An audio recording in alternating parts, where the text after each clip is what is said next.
نحمده ونصلي على رسوله الكريم اما بعد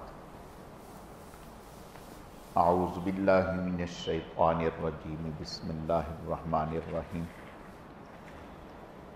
وما اصابکم من مصیبت فبما کسبت ایدیکم ویعفو عن کثیر وقال تعالی ومن اعرض عن ذکری فإن له معیشة ضنکا وَنَحْشُرُهُ يَوْمَ الْقِيَامَةِ أَعْمَى صدق اللہ مولانا العظیم۔ میرے عزیز و دوستو، اللہ رب العزت کا بے حد کرم ہے، احسان ہے کہ اللہ پاک نے ہمیں دین سیکھنے، سمجھنے اور عمل کے جذبے سے جمع فرمایا ہے۔ اللہ تعالی ہم سب کے آنے کو، جمع ہونے کو، مل بیٹھنے کو اپنی بارگاہ میں اعلیٰ درجے میں قبول فرمائے، کمی کوتاہیوں کو معاف فرمائے۔ یہ دو آیتیں جو تلاوت کی ہیں، ان میں اللہ پاک نے ہماری پریشانیاں، ہماری مشکلات، ہماری ٹینشنیں، اس کا ذکر کیا ہے کہ یہ کیوں ہیں۔ جیسے ہم ڈاکٹر کے پاس جاتے ہیں تو وہ ڈاکٹر جو ہے وہ ہمیں بتاتا ہے کہ بھئی آپ کو یہ بیماریاں ہیں، یہ تکلیفیں ہیں۔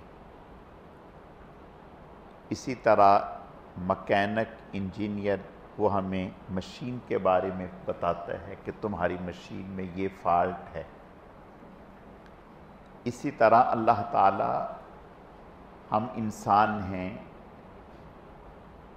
جو ہمارے اندر کمیاں آتی ہیں، کوتاہیاں ہوتی ہیں، تو جب مصیبتیں آتی ہیں تو وہ کہاں سے آتی ہیں؟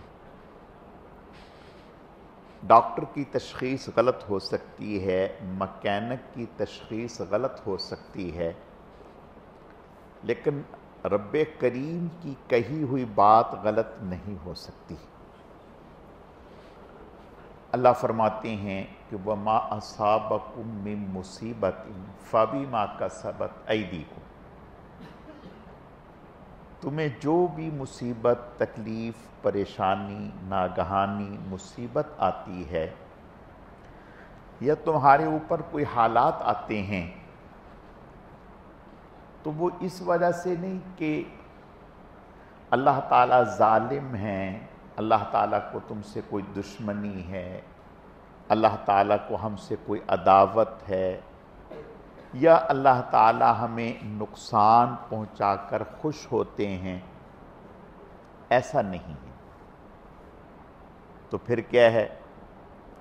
ہم عموماً ایک لفظ بولتے ہیں، عمل کا رد عمل۔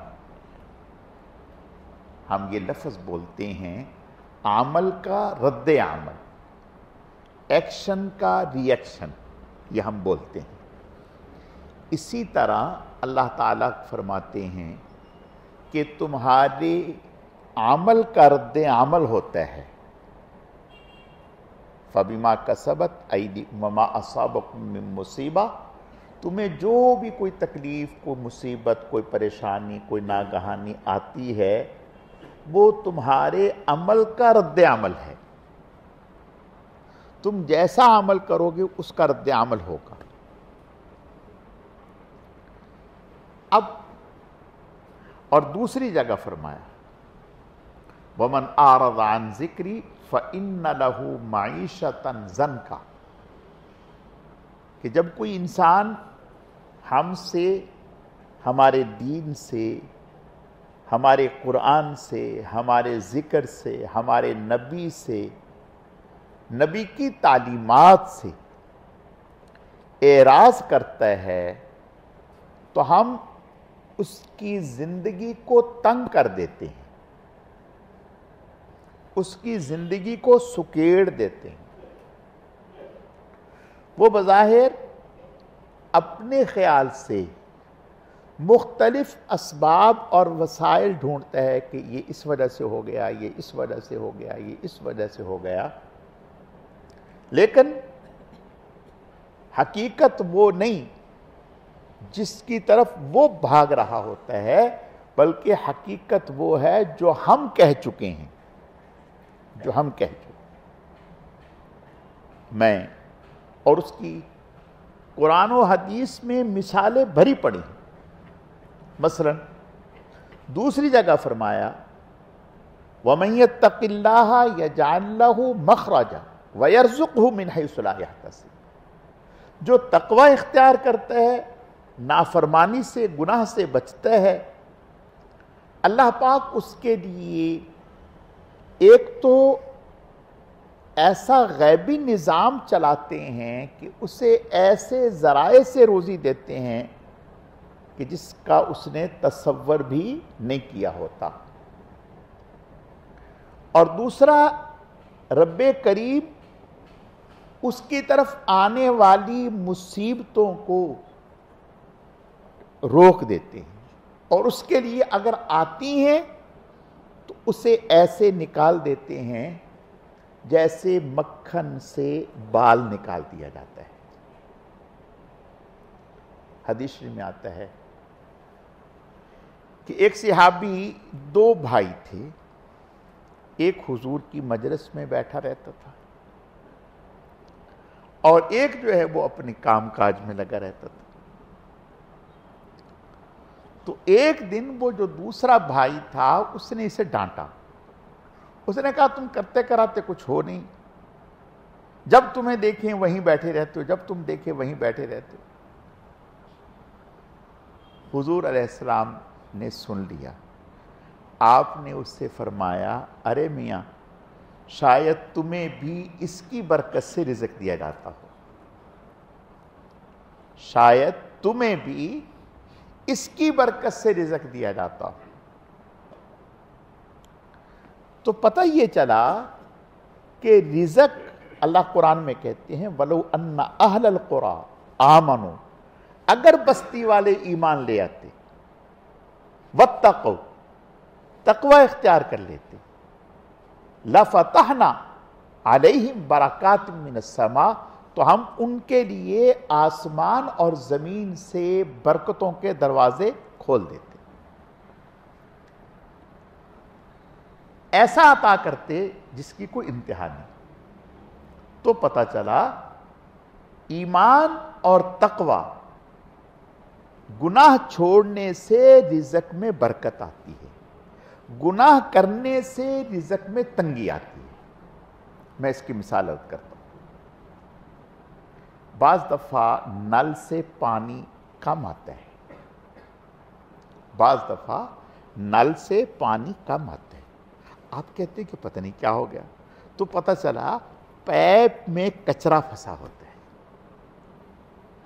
پائپ میں کچرا پھنسا ہوتا ہے، اس کچرے کو صاف کر لیں پانی خوب آنے شروع ہو جائے گا۔ یہ گناہ جو ہے یہ ہمارے اور اللہ کے درمیان ایک کچرا ہے۔ حضرت امام شافعی رحمۃ اللہ علیہ بہت عظیم المرتبت انسان تھے، ہم سب جانتے ہیں۔ ایک دفعہ اپنے استاد سے یہ شکایت کرنے لگے کہ میں اپنے حافظے میں کچھ کمی محسوس کرتا ہوں،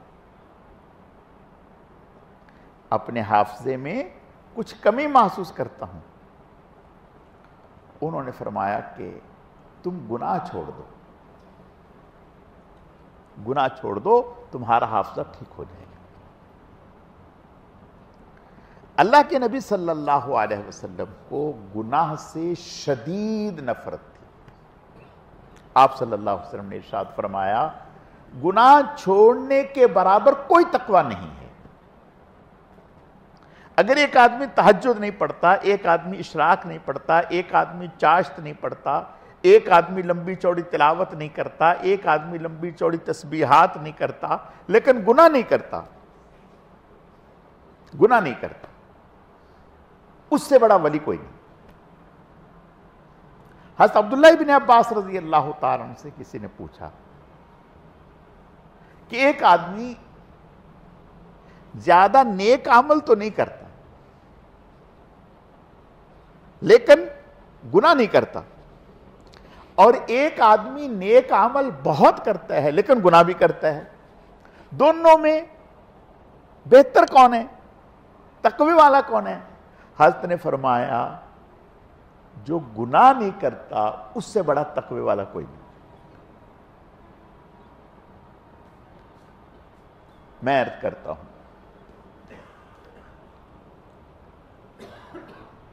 حکیم الامت مولانا اشرف صاحب تھانوی رحمۃ اللہ علیہ ایک دفعہ ان کی اہلیہ نے ان سے فرمایا کہ بھائی میں ذرا اپنی امی کے ہاں جا رہی ہوں یا کسی عزیز کے ہاں، تو مرغیاں رکھی ہوئی تھیں،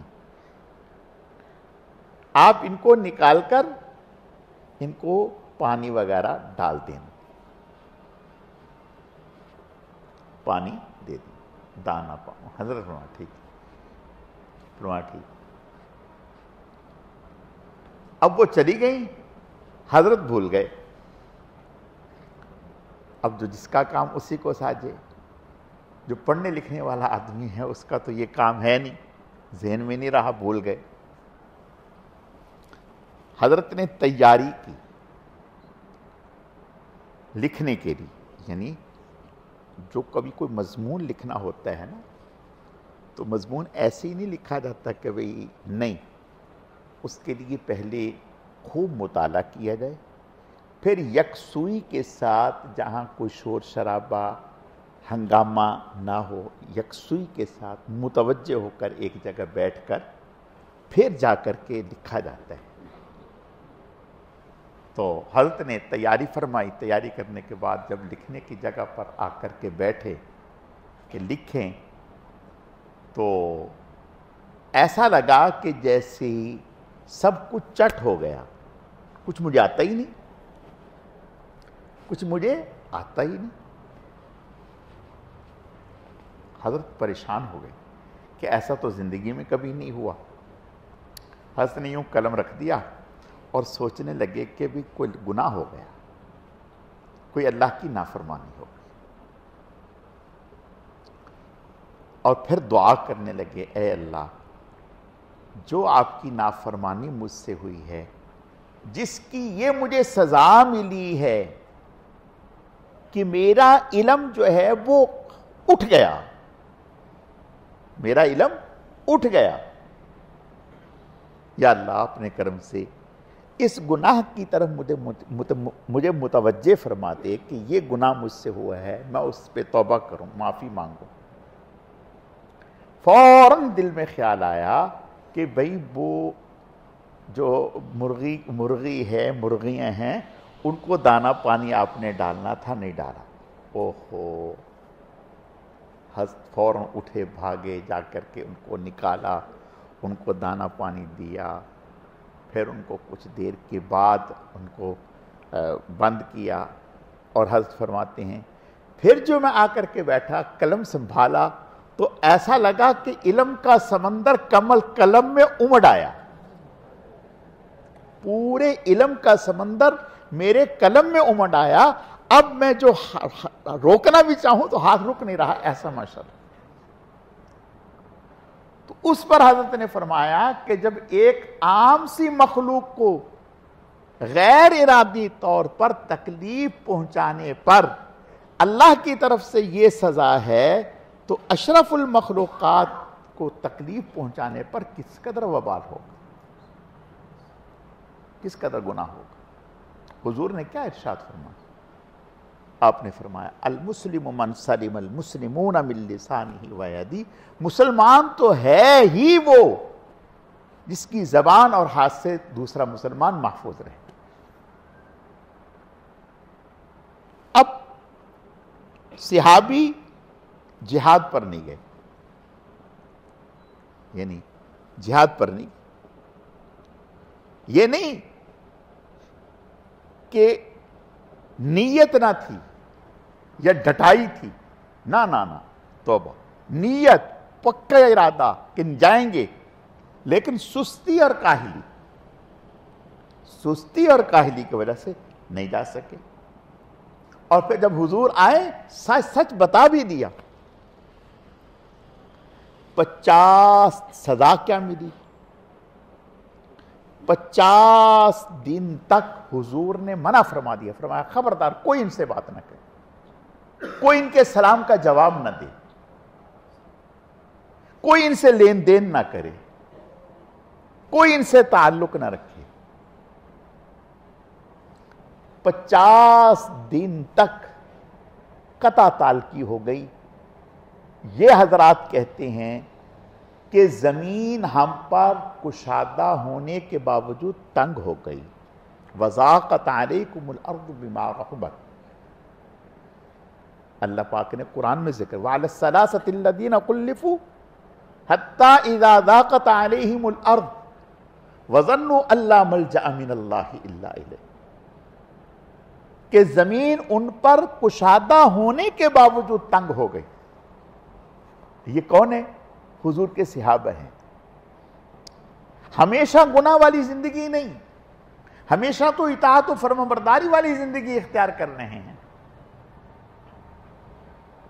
صرف یہ ایک گناہ، یہ گناہ ہوا اور اس پر یہ سزا ملی۔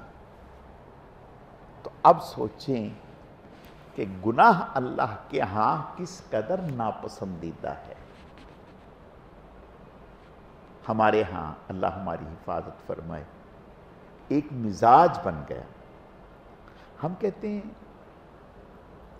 ارے میاں بڑے گناہ سے بچتے رہو، چھوٹے اللہ معاف کر دیں۔ بڑے گناہ سے بچتے رہو، چھوٹے اللہ معاف کر دیں۔ دیکھو ایک بات یاد رکھو، پہلوان کو مارنے کے لیے گولی بھی پہلوان کے برابر نہیں ہوتی۔ صحت بنانے کے لیے بڑی محنت کرنی پڑتی ہے، اور گنوانے کے لیے ایک چھوٹی سی گولی، اتنی سی، اس میں تھوڑا سا برود ہے، بس ختم۔ چھوٹی سی زہر کی گولی، ختم۔ کتنے بڑے انسان کو ختم کرنے کے لیے اتنی ہی بڑی زہر کی ضرورت نہیں، معمولی سی زہر نے اس کا کام تمام کر دیا۔ اچھا بھائی، یہ کہاں کی دانائی ہے کہ بڑے سانپ سے تو بچنا چاہیے، چھوٹے سانپ کی خیر ہے؟ یہ کہاں کی عقل مندی ہے کہ آدمی یہ کہے کہ بڑے سانپ، جو بڑا سانپ ہو اس سے تو بچیں، چھوٹے سانپ کی خیر ہے، وہ اگر جیب میں آ جائے، کہیں آ جائے تو کوئی بات نہیں۔ یہ کہاں کی دانائی ہے کہ بڑی آگ سے تو بچے اور کہے کہ چھوٹی آگ کی خیر ہے، چھوٹی آگ اگر لگ بھی جائے تو اس سے کچھ نہیں۔ آگ آگ ہی ہے، آگ آگ ہی ہے۔ یہ کبھی سوچا کہ حکم عدولی کس کی کر رہے ہیں؟ کبھی یہ سوچیں، یعنی میں آج ہمارے امام صاحب جو نماز میں تلاوت کر رہے تھے نا، صبح فجر کی نماز میں، انہوں نے ایک آیت تلاوت کی، فَالْيَوْمَ نَنْسَاهُمْ كَمَا نَسُوا لِقَاءَ يَوْمِهِمْ هَذَا۔ میں اس پہ سوچ رہا تھا کہ کسی مسلمان کے لیے اس سے بڑی سزا کوئی نہیں ہو سکتی۔ اللہ فرماتے ہیں کل قیامت کے دن ہم لوگوں کو بھلا دیں گے جیسے انہوں نے دنیا میں ہمیں بھلا دیا۔ اب سوچو، 1000 بار سوچو کہ اللہ اگر ہمیں بھلا دیں، کیا کہہ رہے ہیں اللہ؟ فَالْيَوْمَ نَنْسَاهُمْ كَمَا نَسُوا لِقَاءَ يَوْمِهِمْ هَذَا۔ ہم ان کو بھلا دیں گے جس طرح انہوں نے دنیا کی زندگی میں ہمیں بھلا دی۔ اگر اللہ ہمیں بھلا دیں تو ہمارے لیے کوئی ٹھکانہ ہے؟ اور ہمارے ایک میں گناہ کی طرف عرض کرتا ہوں۔ آپ صلی اللہ علیہ وسلم نے ارشاد فرمایا، ان اللہ لا ينظر الى صورهم واموالهم ولا يزکیہم، کہ اللہ تعالیٰ کچھ لوگ ایسے ہیں جنہیں قیامت کے دن نہ ان کی طرف دیکھیں گے، نہ ان کی طرف دیکھیں گے، نہ انہیں گناہوں سے پاک کریں گے، اور ان کے لیے دردناک عذاب ہوگا۔ اب وہ کون ہیں؟ ان میں ایک وہ بھی ہے جو اپنی شلوار یا اپنا پجامہ یا اپنی پینٹ یا اپنی لنگی ٹخنوں سے نیچے رکھتا ہے، ٹخنوں سے نیچے رکھتا ہے۔ اب دیکھیں یہ یعنی ہم سوچیں، تھوڑا سا سوچیں کہ کسی گناہ کا کوئی بعض گناہ ہوتے ہیں جیسے چوری ہے، ڈکیتی ہے، بدکاری ہے، ٹھیک ہے نا، یہ گناہ ایسے ہیں کہ بھئی ان گناہوں کا تعلق دوسرے سے ہے، دوسرے کی ذات سے ہے، قتل ہے، ان گناہوں کا تعلق دوسرے کی ذات سے ہے، شلوار ٹخنوں سے نیچے کی ہے، اس کا تعلق تو اپنی ذات سے ہے، اپنی ذات سے ہے۔ اور اللہ کے نبی کا ارشاد پڑھیں، حضرت عمر رضی اللہ تعالی مرض الوفات میں یعنی شہادت کے قریب آخری لمحے میں ایک نوجوان آیا حضرت کی تیمارداری کے لیے، اور جب وہ تیمارداری کر کے جانے لگا تو حضرت کی نگاہ اس کی تہبند پہ پڑی جو ٹخنوں سے نیچے تھی۔ حضرت نے اس کو بلایا، فرمایا اس کو بلاؤ، اور فرمایا یہ میاں یہ کیا، یہ کیا؟ فرمایا اس کو اوپر کرو، اس کو اوپر کرو۔ دیکھو اس حال میں بھی گناہ پر چشم پوشی نہیں کی، گناہ پر چشم پوشی نہیں کی، فوراً ٹوکا۔ حضرت عثمان رضی اللہ تعالی جب انہیں مکہ کی طرف حدیبیہ کے موقع پر سفیر بنا کر کے، نمائندہ اور قاصد بنا کر کے بھیجا گیا، تو ان کی لنگی نصف پنڈلی پر تھی، نصف پنڈلی۔ تو مشرکین ہنسے، یہ تو بڑے آدمی تھے، تاجر تھے، تو مشرکین ہنسے، کہنے لگے عثمان کب سے تم نے کفایت شعری شروع کر دی؟ کہنے لگے کیا مطلب؟ کہا کہ تمہاری لنگی، کپڑے کی کمی ہو گئی، لنگی تمہاری۔ کہا کہ کسی چیز کی کمی نہیں، یہ میرے محبوب آقا جناب رسول اللہ کا طریقہ ہے، یہ طریقہ ہے ان کا۔ دیکھو میں یہ کرنا چاہتا ہوں کہ یہ حضرات وہ لوگ تھے کہ جو ہر وقت اپنی زندگی کا جائزہ لیتے رہتے تھے۔ دیکھو ایک بات یاد رکھو، ایسا کبھی نہیں ہوگا کہ ہم نہ چاہیں اور کچھ ہو جائے، نہیں۔ ان اللہ لا یغیر ما بقوم حتی یغیروا ما بانفسہم، اللہ تعالیٰ اس قوم کے احوال کبھی نہیں بدلتے جو از خود بدلنے کا ارادہ نہ کرے۔ اگر ہم چاہیں گے کہ ہم بدلیں، ہم گناہ چھوڑیں، اللہ کی نافرمانی چھوڑیں، ہم طے کریں تو انشاءاللہ چھوٹ جائے گی۔ گناہ کی مثال خارش کی سی ہے، جس آدمی کو کھجلی لگ جائے نا، اس کو کھجلانے میں بڑا مزہ آتا ہے، دل چاہتا ہے کہ خوب کھجلاؤں، اور پھر کھجلانے کے بعد جو جلن مچتی ہے اس میں بھی بڑا مزہ آتا ہے۔ یہ کھجلانے میں وقتی مزہ آتا ہے، دل چاہتا ہے کھجلاتا رہے، لیکن جو اس کے بعد تکلیف ہوتی ہے، بالکل اسی طرح سے گناہ میں وقتی طور پر مزہ ہے، لیکن اس کے بعد اس کی جو اور یاد رکھیں گناہ کرنے والے کی مثال ایسے ہے، بعض لوگ ایسے ہوتے ہیں جنہیں یہ بیماری جتنا پی لیں ان کی پیاس نہیں بجھتی، گناہ کرنے والا جب گناہ کرتا چلا جاتا ہے وہ چاہتا ہے کہ اب جا کے چھوڑ دوں، اب جا کے نہیں، ہمت کرنی پڑتی۔ اور گناہ کرنے والے کی مثال دودھ پیتے بچے کی ہے۔ جیسے بچہ دودھ پیتا ہے نا ماں کا، وہ ایسے نہیں چھوڑتا، ایسے نہیں چھوڑتا، اس کو ماں کو مجاہدہ کر کے چھڑوانا پڑتا ہے۔ جیسے یہ دودھ پیتا بچہ جلدی سے دودھ نہیں چھوڑتا، تھوڑا سا مجاہدہ کرنا پڑتا ہے، بالکل اسی طرح انسان گناہ جو نافرمانی کر رہا ہے اس کے لیے ہمت کرے۔ اور یاد رکھیں بعض دفعہ تعلق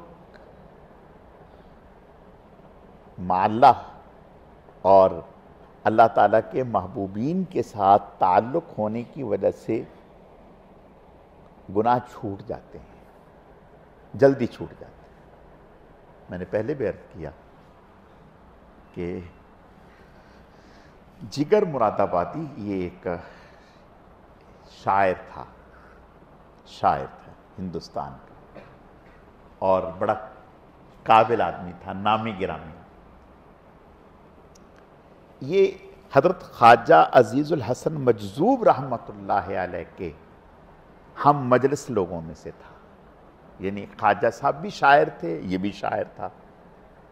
اور خواجہ صاحب جو ہے انڈیا میں مشاعروں میں جایا کرتے تھے اور یہ بھی جاتا تھا، لیکن فرق اتنا تھا کہ خواجہ صاحب پینے والے لوگوں میں سے نہیں تھے اور یہ جو ہے پینے پلانے والا میں سے تھا۔ تو ایک دفعہ بہت وقت کے بعد اس کی خواجہ صاحب سے ملاقات ہوئی۔ جب خواجہ صاحب سے ملاقات ہوئی، اچھا خواجہ صاحب جو تھے وہ عام انسان نہ تھے، 22 گریڈ کے افیسر تھے، 22 گریڈ کے افیسر تھے۔ اور حکیم الامت کے پاس جب آئے تو پھر اپنی گورنمنٹ کی جاب چھوڑ دی اور حضرت کے پاس رہنے لگے۔ پھر حضرت سے ایسا تعلق جڑا کہ دیکھنے والا ان کو پہچانتا نہیں تھا، وہ کہتا تھا یہ بھی کوئی مولوی ہے یا مسجد کا کوئی خادم ہے۔ تو جگر نے ایک وقت کے بعد ان کو دیکھا تو جگر نے از راہ مزاح ان سے کہا کہ بھائی تم تو مولوی بن گئے، تم تو مولوی بن گئے، تمہاری یہ ٹر کس نے نکال دی؟ یعنی تمہاری یہ جو وہ چیز تھی وہ کس نے نکال دی؟ تو انہوں نے کہا کہ بھئی وہ ایک جیسے پہلے زمانے میں کمہار ہوتے تھے نا، کمہار برتن بنانے والے، مٹی کے برتن بناتے تھے نا وہ اچھے سے، تو کہا کہ بھئی ایک اسی طرح اللہ والے کے ہاتھ لگ گیا تو ان کے ہتھے چڑھ گیا تو انہوں نے مجھے انسان بنا دیا، مجھے انسان بنا دیا۔ کہا اچھا، تو کہا کہ پھر تمہارے ان سے میری بھی ملاقات ہو سکتی ہے؟ کہا بالکل کیوں نہیں، کہا تو ٹھیک ہے، ان کو میرا سلام بھی کہہ دیں اور ان سے کہیں کہ میں آنا چاہتا ہوں ان کے پاس، لیکن میری شرط یہ ہے کہ میں تو پینے پلانے والا آدمی ہوں، میں تو وہاں آ کے بھی پیوں گا، وہاں کے بھی پیوں گا۔ یہ ایک ازراہ مزاح تھا کہ بھئی آگے سے وہ کیا جواب دیتے ہیں، تپ جائیں گے۔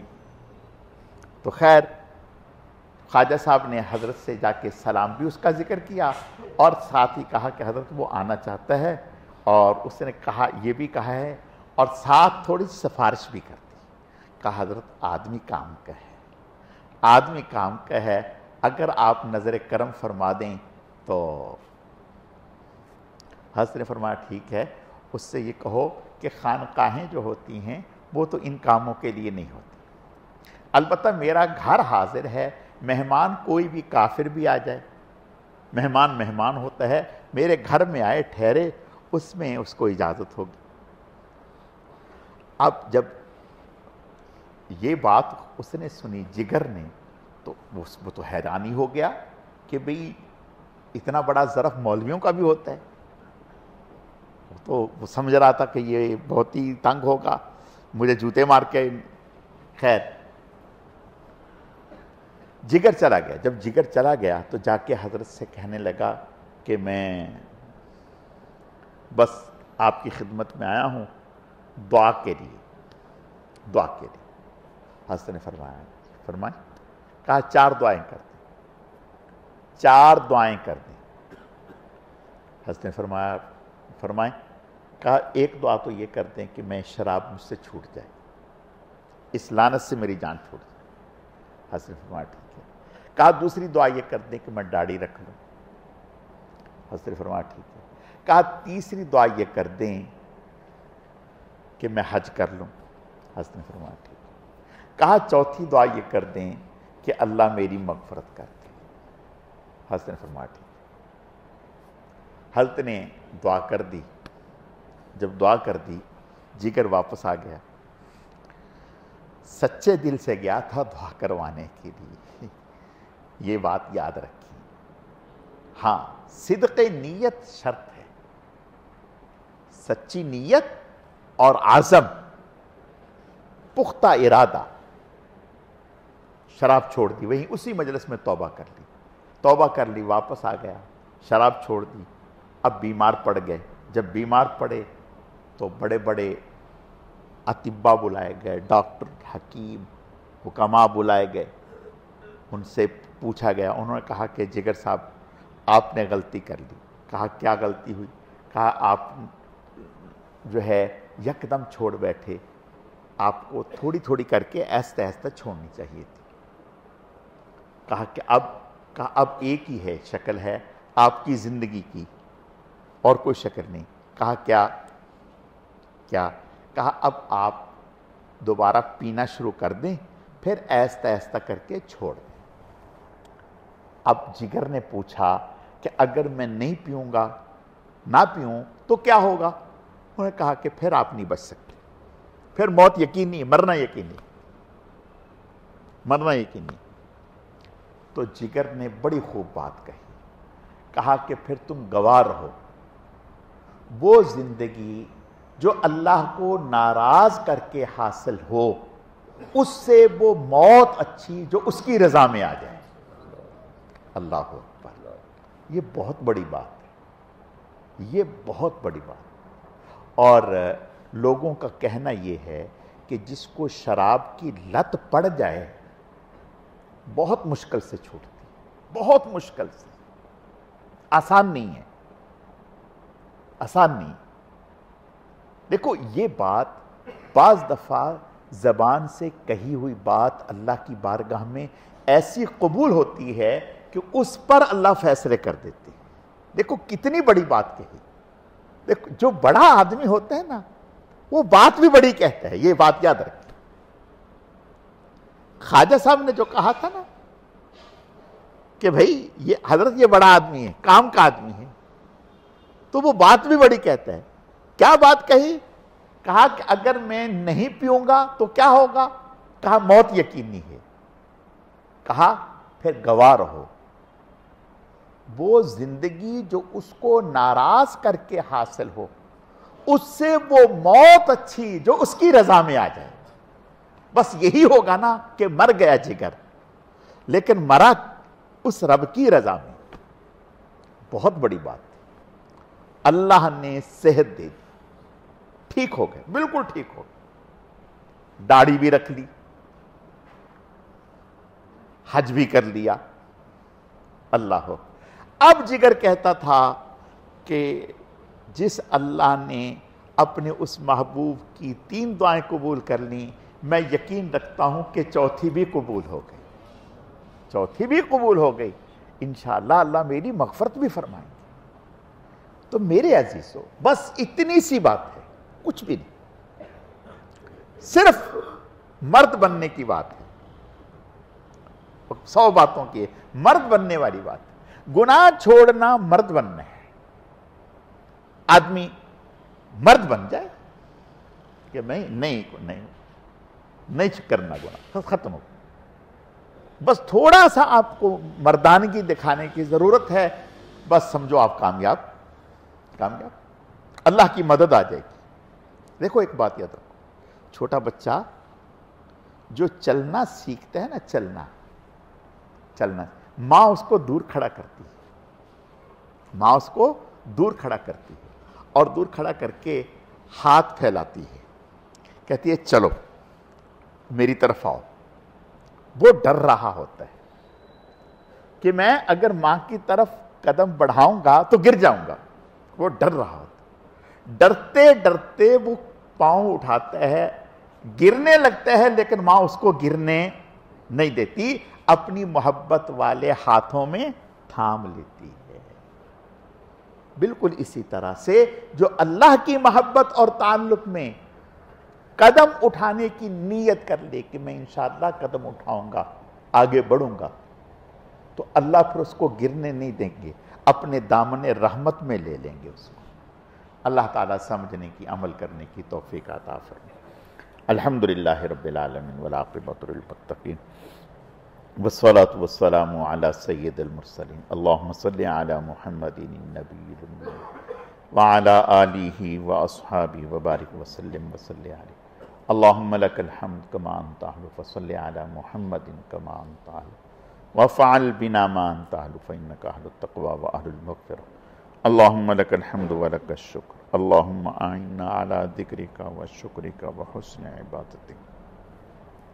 اے اللہ، جتنا بھی درود شریف محض آپ کی توفیق اور آپ کے فضل سے پڑھا گیا، اسے اپنی بارگاہ میں بے حد قبول فرما، کمی کوتاہیوں کو معاف فرما. اس کا اجر و ثواب جناب رسول اللہ صلی اللہ علیہ وسلم کی خدمت میں بطور تحفہ اور ہدیہ قبول فرما. پھر آپ علیہ السلام کے صدقہ اور فعل سے آپ کی ازواج، اہل بیت، خلفائے راشدین، عشرہ مبشرہ، تمام صحابہ کرام و صحابیات، تمام انبیاء کرام، حضرت شیخ الحدیث رحمت اللہ علیہ، ہمارے حضرت جی رحمت اللہ علیہ، سلسلے کے تمام اکابر، اسلاف، بزرگان دین، مشائخ اعظام، ہم سب کے والدین، ہم سب کے اساتذہ کرام، پوری امت کو اے اللہ اس کا اجر و ثواب پہنچا. اے اللہ اس عمل کو آپ صلی اللہ علیہ وسلم کے قرب خاص کے حصول کا ذریعہ فرما، آپ کی دعاؤں میں ہمیں شامل فرما. اے اللہ ہر قسم کے چھوٹے بڑے گناہوں سے ہماری حفاظت فرما. اے اللہ اپنی محبت، اپنا تعلق، اپنی معرفت نصیب فرما. اے اللہ ہم سب کو اپنے محبوبین، مقربین، مخلصین، متقین بندوں میں شامل فرما. یا اللہ پاک، ہم اپنی پہلی زندگی پر، گناہوں والی زندگی پر توبہ کرتے ہیں، معافی مانگتے ہیں، اپنے کرم سے ہمیں معاف فرما، اور نافرمانی اور گناہوں والی زندگی سے ہمیں نکال کر تقوی والی اور اپنے محبوبین والی زندگی میں ہمیں داخل فرما. یا اللہ پاک ہماری دستگیری فرما، ہماری مدد فرما. یا اللہ اپنی محبت میں آگے بڑھنے کی توفیق عطا فرما. گناہوں کے چھوڑنے میں ہماری مدد فرما، نیکی کو اختیار کرنے میں ہماری مدد فرما، اخلاص اور تقوی اختیار کرنے میں اے اللہ ہماری مدد فرما. اے اللہ اپنے کرم سے ہمارے اندر اخلاص پیدا فرما، اپنی رضا نصیب فرما. ہمیں ذکر کی، شکر کی توفیق عطا فرما. ناشکری، ناقدری سے ہماری حفاظت فرما. شکر کرنے والا دل اور شکر کرنے والی زبان عطا فرما. ذکر کرنے والا دل اور ذکر کرنے والی زبان عطا فرما. بیماروں کو صحت و تندرستی عطا فرما. مسلمان مرحومین کی مغفرت فرما. یا اللہ پاک اعمال صالحہ میں استقامت نصیب فرما. خیر کے زیادہ سے زیادہ کام محض اپنے کرم اور فضل سے تھوڑے وقت میں ہم سب کو کرنے کی توفیق عطا فرما. بار بار حرمین شریفین کی مقبول حاضری مقدر فرما. اے اللہ فلسطین کے مظلوم مسلمانوں کی امداد فرما. اے اللہ اپنے کرم سے ان کی جد و جہد کو قبلہ اول کی آزادی کا ذریعہ فرما، ارض فلسطین کی آزادی کا ذریعہ فرما. اے اللہ ہماری دعائیں ان کے حق میں، پوری امت کے حق میں قبول فرما. سبحان ربک رب العزت عما یصفون وسلام علی المرسلین والحمد للہ رب العالمین برحمتک یا ارحم الراحمین.